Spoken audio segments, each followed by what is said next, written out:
दोस्तों, मैं हूं सूरज और आज हम अपने इस वीडियो के माध्यम से आपको ऊर्जा संरक्षण का सिद्धांत बताने जा रहे हैं।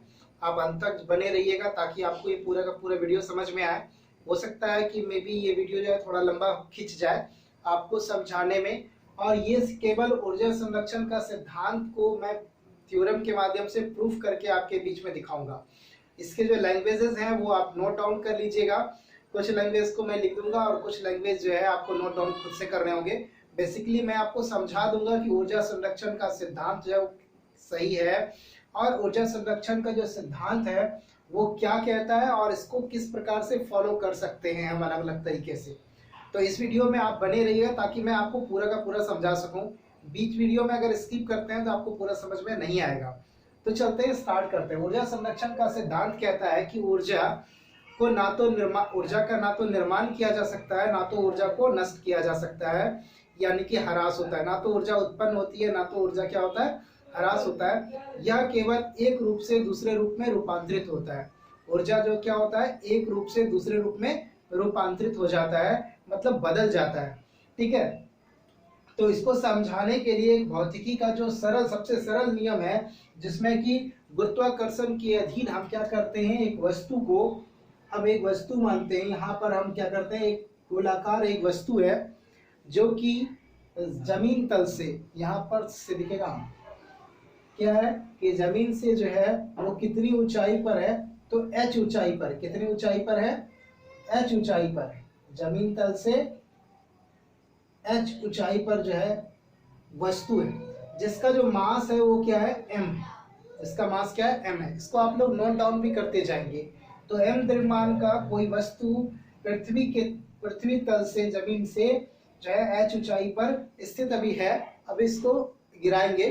हाँ, तो अब देखिए क्या होता है कि यह वस्तु गुरुत्व के अधीन जो है ना वो गिरना प्रारंभ करता है, और किसी क्षण जो है वो कहाँ पहुंच जाता है, इस पोजीशन पर पहुंच जाता है। ये हम कल्पना कर रहे हैं कि वस्तु अब गुरुत्व के अधीन क्या हो रही है, गिर रही है, और किसी क्षण जो है ना ये कहाँ पहुंच जाता है, ये पहुंच जाता है इस पोजीशन पर। तो पहले ये ए पोजीशन पे था, अब ये बी पोजीशन पे पहुंच गया। पहले ये ए पोजीशन पे था, अब ये बी पोजीशन पे पहुंच गया है। अब बी पोजीशन पे जब पहुंचा तो इन्होंने जो है, इन्होंने कितनी दूरी तय की, तो यहाँ से लेकर के यहाँ तक की जो दूरी है इन्होंने x तय कर ली। कितनी दूरी तय कर ली, x दूरी तय कर ली। इसने कितनी दूरी तय कर ली, ये आपको दिखना चाहिए अच्छे से ताकि समझ में आए। तो ये x दूरी अब कर लेता है, तो रेस्ट जो है वो कितनी दूरी बच गई है, ये देखिए रेस्ट कितनी दूरी बच गई है, तो h माइनस एक्स दूरी क्या हो गई, बच गई है, नहीं इतना दूरी। तो पहले जब इस पोजीशन पर था वस्तु, उस समय उसमें टोटल एनर्जी कितनी थी, तो हम लोग स्थितिज ऊर्जा के हिसाब से हम लोग ये जानते हैं कि इसके हम दो प्रकार की, कोई भी वस्तु जो है वो पृथ्वी तल से अगर ऊंचाई पर स्थित होता है तो उसके पोजीशन के कारण से उसमें कौन सी ऊर्जा होती है, स्थितिज ऊर्जा होती है। तो कोई भी वस्तु जो संपूर्ण उसकी ऊर्जा होगी, वो मान लिया जाए कि इसकी जो ऊर्जा है यहाँ पर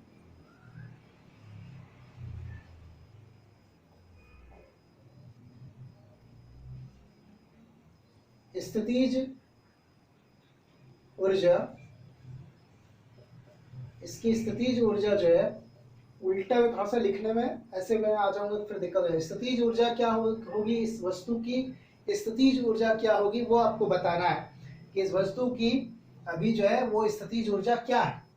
जब वो h ऊंचाई पर था तो इस वस्तु की स्थितिज ऊर्जा mgh होगा, स्थितिज ऊर्जा के फॉर्मूले से। ठीक है, और यहाँ पर जो काइनेटिक एनर्जी है वो क्या होगी, काइनेटिक एनर्जी का मतलब गतिज ऊर्जा जो होगी वो क्या होगी, शून्य होगी। गतिज ऊर्जा जो क्या होगी, शून्य होगी। तो इस जो आपके पास जो गतिज ऊर्जा जो मैंने यहाँ पर स्थितिज ऊर्जा माना है, इसको क्या कर देते हैं हम लोग, हाँ इसको हम लोग लिखते हैं एनर्जी को, यहाँ पर इसको कर देते हैं ई पी, पोटेंशियल एनर्जी। ठीक है ना, इसको क्या कर देते हैं, ईपी कर देते हैं। और इसकी इसी पोजीशन पर ए पर ही इसकी इस वस्तु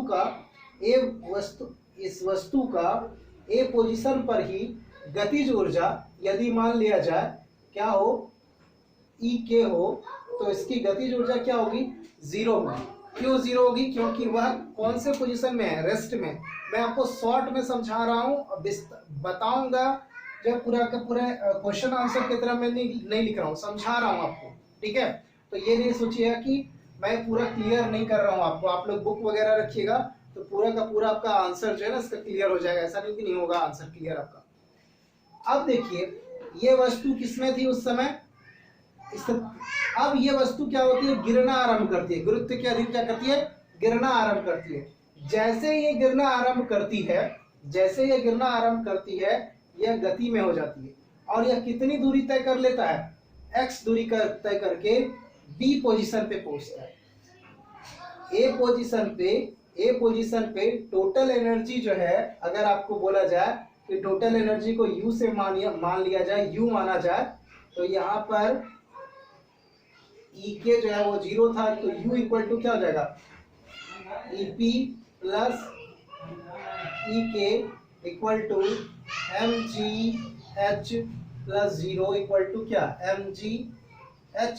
ये तो आपको पहला ए पोजीशन पे जो है ना आपको ये इतनी एनर्जी मिल चुकी है। अब इस बी पोजीशन पर जो है, बी पोजीशन पर इसकी एनर्जी कितनी है वो निकालनी है। बी पोजीशन पर इसकी एनर्जी कितनी है वो निकालना है। तो बी पोजीशन पर जब इसकी एनर्जी को निकालेंगे तो आपको क्या क्या चाहिए होगा वो थोड़ा देखिए। वस्तु जो है बी पोजीशन पर जिस समय होगा वो गति में होगा क्योंकि वो गिर रहा है, ठीक है।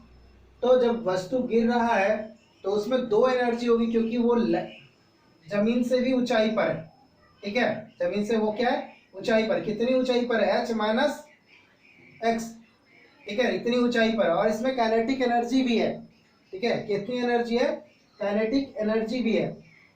चूंकि प्रारंभिक वेग यहाँ पर देखिएगा, जो वस्तु गिर रहा है, जो वस्तु गिर रहा है, प्रारंभिक वेग इसका क्या था, 0 था। तो हम लोग एक गति के समीकरण से हम लोग क्या जानते हैं कि v स्क्वायर बराबर होता है u स्क्वायर प्लस 2as। ये हम लोग जानते हैं, ये हम लोग जानते हैं कि ये फॉर्मूला होता है। तो इसका आप यहाँ पर अप्लाई करेंगे। उससे पहले मैंने फॉर्मूले को लिख दिया, यहाँ पर साइड में मैं लिखूंगा। तो यहाँ पर बी पोजीशन पर उसमें दो एनर्जी है। कौन कौन सी एनर्जी है, यानी कि वहां का total energy U equal to क्या होगा, EP प्लस E के, दोनों चीज होगा, यानी कि EP फॉर पोटेंशियल एनर्जी। तो पोटेंशियल एनर्जी उसका कितना है, उसका पोटेंशियल एनर्जी कितना है, तो जितनी हाइट है उतना, यानी mg तो रहेगा ही, और h माइनस एक्स ये रहा। अब ये देखेंगे कि ये भाई साहब कितना है, ठीक है। तो इसे निकालने के लिए काइनेटिक एनर्जी का फॉर्मूला क्या होता है, 1/2 mv² होता है। ये काइनेटिक एनर्जी का फॉर्मूला होता है। तो यहाँ पर देखिए इसको तो हमको इस फॉर्म में चेंज करना होगा, इसीलिए मैंने लिखा यहाँ पर कि इसको आप ये कह सकते हो कि वस्तु जो है ना जब गतिशील है तो एक फॉर्मूला आता है v² बराबर u² प्लस 2as। आपको ये दिखना चाहिए पूरा, लेकिन चूंकि ये गुरुत्व के अधीन गिर रहा है तो a के बदले में यहाँ पर क्या आएगा, g आएगा। a के बदले में यहाँ पर g आएगा। और चूंकि जिस समय वो गिरना प्रारंभ किया था उससे पहले जो उसका जो प्रारंभिक वेग था वो कितना था, 0 था। तो v² बराबर u² प्लस 2g s के बदले में, सॉरी, अब s के बदले में यहाँ पर देखिए यहाँ से यहाँ तक कितनी दूरी तय की है, x दूरी तय की है ना, तो x लगा देंगे, ठीक है। तो देखिए यहाँ तक तो दिख ही रहा है, कोई दिक्कत नहीं है। यहाँ पर हम लिख सकते हैं, यहाँ पर v² बराबर 2gx लिख सकते हैं। तो अब क्या होगा, u equal to mg,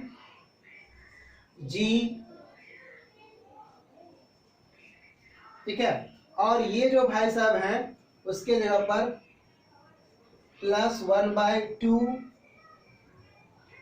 mv के जगह पर 2gx, ठीक है। तो ये 2 और ये 2 क्या हो गया, कट गया। तो आपके पास टोटल इसका वैल्यू क्या हो जाएगा, mgh माइनस mgx। अब इसका वैल्यू क्या, प्लस mgx। यहां तक दिख रहा है आपको शायद, ठीक है, कंफर्म दिख ही रहा है। तो ये और ये कट गए, तो आपके पास कितना आया, mgh, यानी कि टोटल एनर्जी बी पोजीशन पर भी आपके पास कितना आता है, mgh आता है। ए पोजीशन पर भी आपके पास क्या था, दोनों चीज को जब देखते हैं तो आप ये देख रहे हैं कि दोनों ही जगह पर एनर्जी का जो मान है वो बराबर है। तो यदि वो सी पोजीशन पर, इस प्रकार से आप कह सकते हो कि वस्तु यदि सी पोजीशन पर जमीन छूने से एकदम 1 सेकंड पहले भी अगर उसका वेग, यदि उसकी क्या निकाली जाए, एनर्जी निकाली जाए, टोटल एनर्जी निकाली जाए, तो वहां पर उसकी टोटल एनर्जी क्या होगी, कांस्टेंट होगी, एक जैसा है। यहाँ पर जो एनर्जी थी वही एनर्जी यहाँ पर है और वही एनर्जी यहाँ पर भी रहेगा।